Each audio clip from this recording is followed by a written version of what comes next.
नमस्कार। साथै प्रदेशको ताजा खबरहरूको संगालो प्रदेश समाचारमा स्वागत छ। म संगीता कटुवाल। प्रदेश समाचार सुरु गरौं अहिलेसम्मका मुख्य समाचारबाट।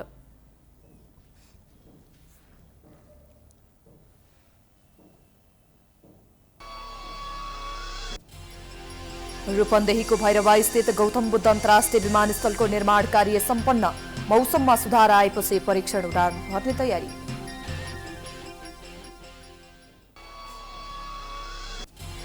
कपिलवस्तुका बजारहरूमा व्यवस्थित बस पार्क नहुँदा सवारी पार्किङमा समस्या। सडक छेउमा पार्किङ गर्ने गरेका कारण दुर्घटनाको जोखिम।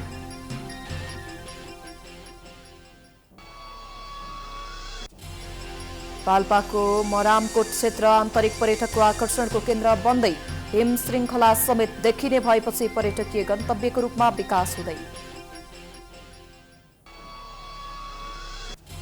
र गरिब निवारणका लागि चितवनको रत्ननगरमा अनुदानमा दुधालु गाई वितरण। किसानहरूको जीवन स्तरमाथि उठाउने नगरपालिकाको विश्वास।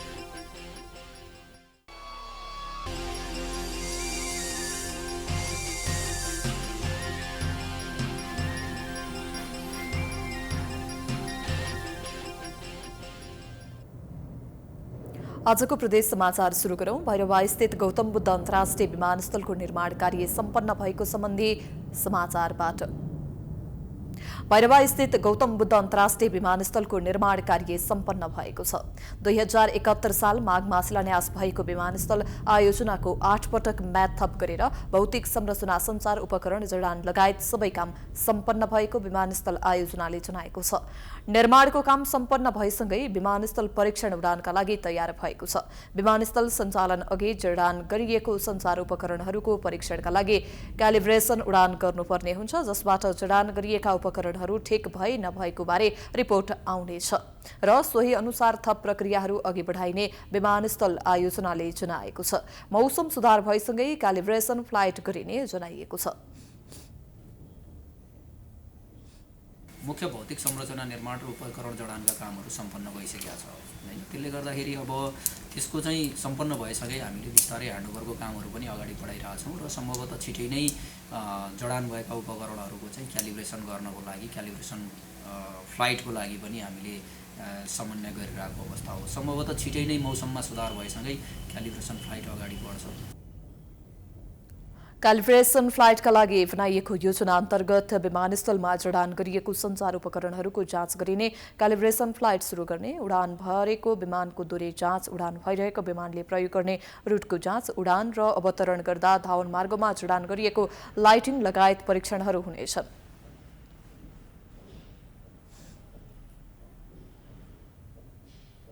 अबको पालोमा लुम्बिनी प्रदेशको कपिलवस्तुमा व्यवस्थित बस पार्क नहुँदा समस्या भएको सम्बन्धी समाचारतर्फ लागौं।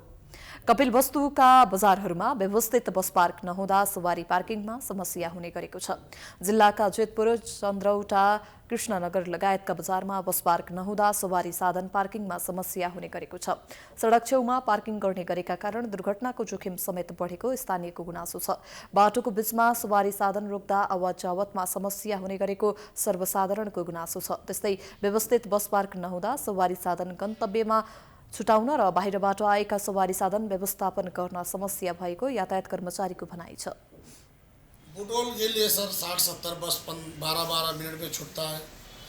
काठमांडू के लिए सर शाम को 4 बस छोड़ते हैं हम लोग, सुबह 2 बस छोड़ते हैं, पोखरा के लिए छोड़ते हैं, पूरब काकड़ भिट्टा के लिए छोड़ते हैं, 3 गाड़ियाँ हम लोग संधि खड़का के लिए छोड़ते हैं। उसके बाद में 3 गाड़ी हम छोड़ते हैं प्यूठान के लिए, 12-13 गाड़ी दांग के लिए छोड़ते हैं। सब ही रोड में लगा के सर छोड़ते हैं। ऐसा कोई नगर पालिका हमको सुविधा नहीं दिया है सर। बस पार्क नहुँदा बाटोमा सवारी साधन पार्किङ गर्न बाध्य भएको सवारी चालकको गुनासो छ। यातायात व्यवसायीहरूले व्यवस्थित बस पार्क निर्माणका लागि स्थानीय सरकारसँग माग गरे पनि पहल नभएको गुनासो गरेका छन्। उता स्थानीय तहले बस पार्क निर्माणका लागि आसपासको क्षेत्रमा जग्गा नभएका कारण समस्या भएको जनाएको छ। वनको जग्गा तथा खोला किनारमा भए पनि बस पार्क निर्माण गर्ने योजना बनाएको स्थानीय तहले बताएका छन्।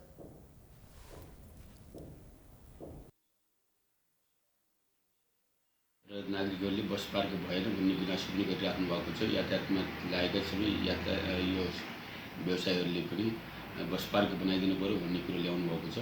मैले अब यो नगरपालिकाको आसपासमा कुनै पनि ठाउँमा सार्वजनिक जमिन नभएको कारणले बस पार्क बनाउन सकिरहेको अवस्था छैन। बाणगङ्गा नगरपालिकाले बजेटहरू छुट्याइसकेको छ लगभग 10 लाख रुपियाँ र त्यसले अहिले हामीले पहिलो चरणमा त्यहाँ जुन अहिले हामीले डम्पिङ साइट भनिरहेछौँ बाणगङ्गा नदीको छेउमा त्यसैलाई हामीले त्यो ठाउँलाई डम्पिङ अब साइड नभनेर त्यसैको सेरोफेरोलाई हामीले बस पार्क बनाउने निर्णय गरिसकेका छौँ। जिल्लामा व्यवस्थित बस पार्क नहुँदा विभिन्न समयमा सड़क दुर्घटना समेत हुने गरेको छ। प्रदेश समाचारमा पालो भएको छ विश्रामको।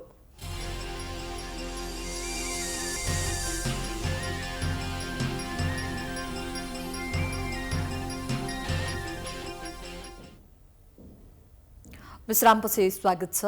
अबको क्रममा दाङको तुलसीपुरको ग्रामीण क्षेत्रमा विकास हुन नसकेको सम्बन्धी समाचारतर्फ लागौं। दाङको तुलसीपुर उपमहानगरपालिकाको ग्रामीण क्षेत्रमा विकास हुन नसकेका कारण स्थानीयले कष्टकर जीवन जिउन बाध्य छन्। उपमहानगरपालिकाको विभिन्न वडाहरूमा अझै पनि आधारभूत सेवा नहुँदा स्थानीयको जनजीवन कष्टकर छ। वडा नम्बर 4 स्थित मुखखानी क्षेत्रमा अहिले पनि यातायात, विद्युत, सञ्चार लगायत सुविधा नहुँदा स्थानीय समस्यामा पर्दै आएका छन्। स्थानीयहरू उपमहानगरवासी भए तापनि विकासले गति लिन सकेको छैन। अब वडाले तपाईको हामीलाई के विकासहरू हामीलाई अब कुनै उपलब्ध गराएको छैन। विशाल कतामा हेर्नुस्, अब मलाई लाग्छ 56 गुरे सङ्ख्या थियो सर। अनि त्यहाँदेखि अलि केही बसाइसराई गर्दै यहाँ असहज महसुस भएको नाताले कटिङहरू कम छन्, घुम्तीहरू धेरै छन्, कटिङ कम छ, सिङ्गल गाडी मात्रै चलिरहेछन्। सिङ्गल गाडी कहीँ डबल गाडी पऱ्यो भने क्रस गर्ने ठाउँ पनि एकदम अप्ठ्यारो, धेरै ब्याक गरेर अथवा अगाडि बढाएर यता पछाडि लगेर मात्रै क्रस गर्ने भएको छ। त्यसैले यसलाई अब डबल कटिङ गरेर खुल्ला गराइदिएपछि राम्रो हुन्छ। यही मेन समस्या भने बत्ती, बाटो। यता स्थानीय तहका जनप्रतिनिधिहरूले भने विकासको कामलाई प्राथमिकता दिँदै आएको दावी गरेका छन्। विकास एकैपटक नहुने भन्दै बिस्तारै गति लिने जनप्रतिनिधिको भनाइ छ। कृषकहरूले पनि त्यहाँका चाहिँ उत्पादन गरेका चाहिँ टमाटर, करेला अनि इत्यादि सम्पूर्ण चाहिँ तरकारीहरू पनि यहाँ लिएर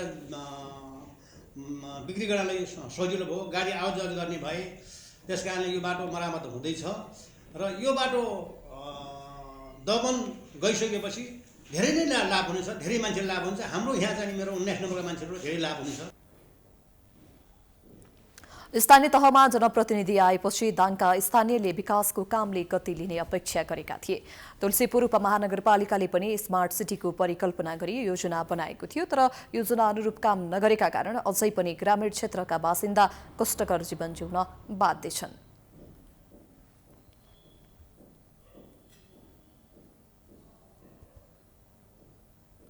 अब लागौं पाल्पाको मरामकोट आन्तरिक पर्यटकको आकर्षणको केन्द्र बनेको सम्बन्धी समाचारतर्फ।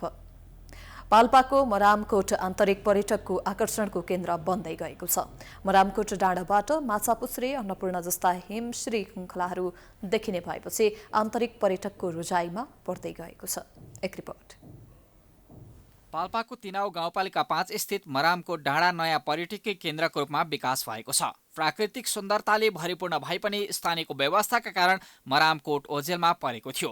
तिनाउ गाउँपालिकाले पर्यटकीय क्षेत्रको विकासका लागि बजेट निकासा गरी लगानी गर्न थालेपछि मरामकोट चर्चामा आएको छ।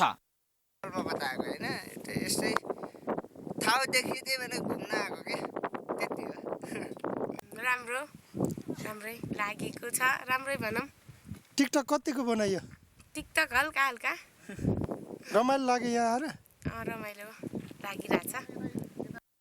मरामकोट क्षेत्रमा सडक, स्वास्थ्य, शिक्षा, खानेपानी जस्ता सुविधाको विकास क्रमशः भएसँगै पर्यटकीय गन्तव्यको रूपमा अगाडि आएको हो। सिद्धार्थ राजमार्गको पाल्पा बुटोल सडक खण्डको जोरधारादेखि झण्डै 9 किलोमिटरको उकालो बाटोमा मरामकोट रहेको छ। माथिबाट देखिने माछापुच्छ्रे, अन्नपूर्ण हिम श्रृङ्खलाका कारण पनि मरामकोट आकर्षणको केन्द्र बनेको छ। मरामकोटको विकासका लागि तिनाउ गाउँपालिकाले 2 वर्षमा 5-5 लाख गरी 10 लाख रुपियाँ खर्च गरेको छ।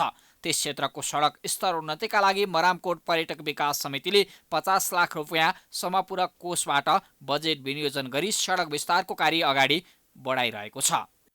यो बनाउनलाई गाउँपालिकाबाट पहिला 5 लाख को बजेट छुट्याएको थियो, त्यसपछि फेरि दोस्रो वर्ष फेरि 5 लाख 10 लाखको कार्यक्रम हो र अहिले जम्मा 1.5 लाख रुपियाँ छ। त्यही पनि 1.5 लाखले पनि केही न केही होला भनेर हाम्रो लगाएर अनुमान गरिरहेका छौँ र यसमा धेरै कुरा गर्न बाँकी छ। र यहाँ आउँदाखेरि बाटो निकै असहज थियो। अहिले गाउँपालिकाबाट यो सम्पूर्ण बजेट भने 50 लाख छुट्टिएको कारणले गर्दा त्यसले गर्दा अलिक सहजै हुन्छ, किनभने अहिले लगभग 50% बाटो राम्रै हुन्छ हामीलाई लागिरहेछ। मरामकोट गाउँमा 60 घर परिवार बस्दै आएका छन्, जसमध्ये 10 घरहरूमा हाल होमस्टे सञ्चालन हुँदै आएको छ। खाना र बस्नको सुविधा भएसँगै पाल्पा, बुटोल तथा गुल्मीबाट घुम्नका लागि आन्तरिक पर्यटकहरू जाने गरेको स्थानीय बताउँछन्।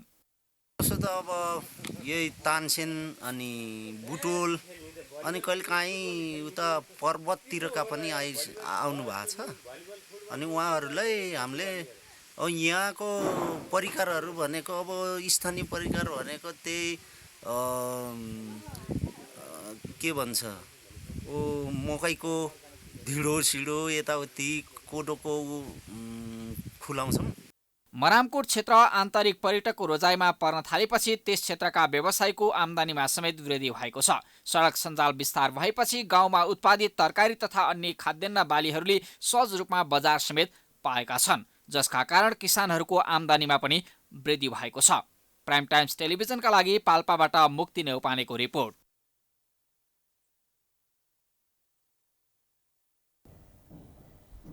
प्रदेश समाचारमा पुनः पालो भएको छ विश्रामको।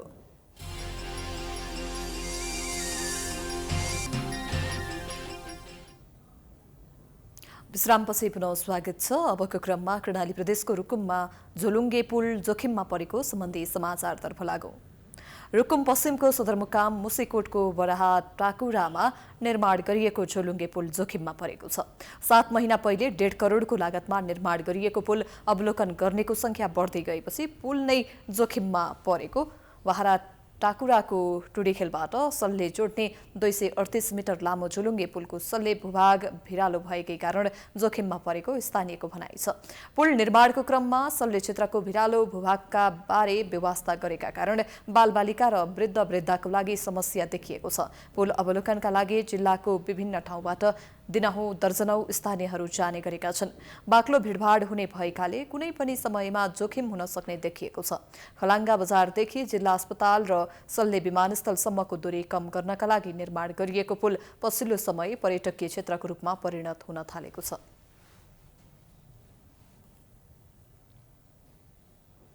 अन्तमा चितवनको रत्ननगरमा किसानलाई आत्मनिर्भर बनाउन दुधालु गाई वितरण गरेको सम्बन्धी समाचारतर्फ लागौं। चितवनको रत्ननगर नगरपालिकाले गरिबी निवारणका लागि विभिन्न अनुदान कार्यक्रम अगाडि ल्याएको छ। स्थानीय स्तरमा उत्पादन गरी आत्मनिर्भर बनाउन नगरपालिकाले जोड दिएको छ। नगरपालिकाले आर्थिक अवस्था कमजोर भएका पशुपालक किसानहरूलाई 50% अनुदानमा दुधालु गाई वितरण गरेको छ। एक रिपोर्ट। आर्थिक अवस्था कमजोर भएका पशुपालक किसानहरूलाई रत्ननगर नगरपालिकाले 50% अनुदानमा दुधालु गाई वितरण गर्दै आएको छ। नगरपालिकाले 1 करोड रुपैयाँ र किसानको 1 करोड गरी 2 करोडको लगानीमा 200 दुधालु गाई वितरण गर्ने योजना बनाएको थियो, जस अन्तर्गत पहिलो चरणमा 16 जना किसानलाई गाई वितरण गरेको नगरपालिकाले जनाएको छ। किसानहरूको जीवनस्तर माथि उठाउनका लागि अनुदानमा गाई वितरण कार्यक्रम ल्याएको नगरपालिकाको भनाइ छ। उद्देश्य खास के छ भने विपन्न समुदायलाई कसरी यही धरतीमा रमाउन बस्ने वातावरण तयार गर्ने र उहाँहरूको चाहिँ समृद्धिको बाटोमा कसरी उहाँलाई जोड्न सकिन्छ र गरिबी निवारणमा के गर्न सकिन्छ भन्ने मूल उद्देश्यका साथ गरिएको कामहरू गर्छ। यसो बडो पवित्र उद्देश्यका साथ गरिएको कार्यक्रम होइन, पपुलारिटीको निम्ति पनि भइरहेको, तर हामीलाई थाहा छ हामीसँग थुप्रै गरिबीको रेखा पनि हुनुहुन्छ। उहाँहरूको पहिचान गर्दै उहाँहरूलाई कम्तीमा समृद्धि बाटो लैजाउँ भन्ने खालको नगरपालिकाले दुधालु गाई वितरण कार्यक्रम गरेपछि किसानहरू पनि खुसी भएका छन्। परम्परागत रूपमा गाई पाल्दै आएका किसानले उन्नत जातका गाई पाएपछि आर्थिक पाटो बलियो हुने अपेक्षा समेत गरेका छन्। नगरपालिकाले अनुदानमा दुधालु गाई दिएपछि उत्पादन बढाउने र गोठ सुधार गर्ने योजना किसानले गरेका छन्। ब्याङ्कबाट लोन लिएर आफ्नो 10 जग्गा जम्मा अनि त्यसमा चाहिँ मैले त्यो लोनमा लिएर 4 लाख रुपियाँ निकालेर गाई भैँसी पाल्ने योजना गरेँ। गर्दा मैले बाबु पढाउने त्यहीँबाट बाबु बच्चा अब यताउता खाजा पात भनौँ न खर्च घरको खर्च नै मेरो एक गाई भैँसी नै हो। अब बुढा चाहिँ थोरै बिरामी हुनुहुन्छ भनौँ न, दमको रोग छ, उहाँले केही गर्न सक्नुहुन्न, अनि म आफै गर्ने हो जता गरेँ नि। परम्परागत रूपमा स्थानीय जातका गाई पाल्दै आएका किसानले उन्नत जातका दुधालु गाई पाएपछि पेसालाई व्यावसायिक रूपमा अगाडि बढाउने सोच बनाएका छन्। मसँग 3टा 4टा गाई हुँदाखेरिमा त्यसबाट हुने आम्दानी र खर्च बराबर नै भएको थियो र गाईको सङ्ख्या बढाउँछु भन्दा पनि सकिरहेको अवस्था थिएन। अहिले नगरले यसरी गाई वितरण गर्दाखेरिमा नगरले पनि बुझेर नै गरेको अनुभव भएको छ। गाई वितरण कार्यक्रमले दूध उत्पादनमा वृद्धि गरी किसानको आर्थिक पाटो बलियो बन्ने नगरपालिकाले अपेक्षा गरेको छ। तर अनुदानमा दिएका गाईहरू र किसानले गरेको प्रगतिका बारेमा नगरपालिकाले निरन्तर अनुगमन गर्न जरुरी छ। त्यस्तै किसानलाई गाई पालन व्यवसायमा जागरुक बनाउन स्थानीय तहले विभिन्न सहुलियत तथा ज्ञानवर्धक कार्यक्रम ल्याउन जरुरी छ। प्राइम टाइम टेलिभिजनका लागि चितवनबाट रविना पौडेलको रिपोर्ट। हामी प्रदेश समाचारको अन्त्यमा आइपुगेका छौं। जाँदा जाँदै प्रमुख समाचार पुनः एकपटक। रूपन्देहीको भैरवा स्थित गौतम बुद्ध अन्तर्राष्ट्रिय विमानस्थलको निर्माण कार्य सम्पन्न। मौसममा सुधार आएपछि परीक्षण उडान भर्ने तयारी।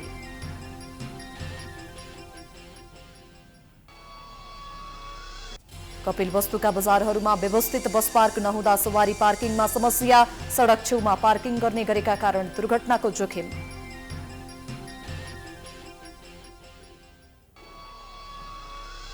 पाल्पाको मरामकोट क्षेत्र आन्तरिक पर्यटकको आकर्षणको केन्द्र बन्दै। हिम श्रृङ्खला समेत देखिने भएपछि पर्यटकीय गन्तव्यको रूपमा विकास हुँदै।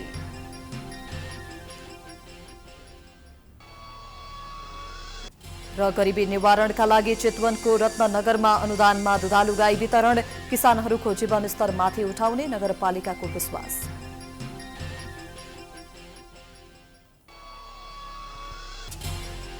प्रदेश समाचार अहिलेलाई सकियो। हेर्दै गर्नुहोला प्राइम टाइम्स एचडी। नमस्कार।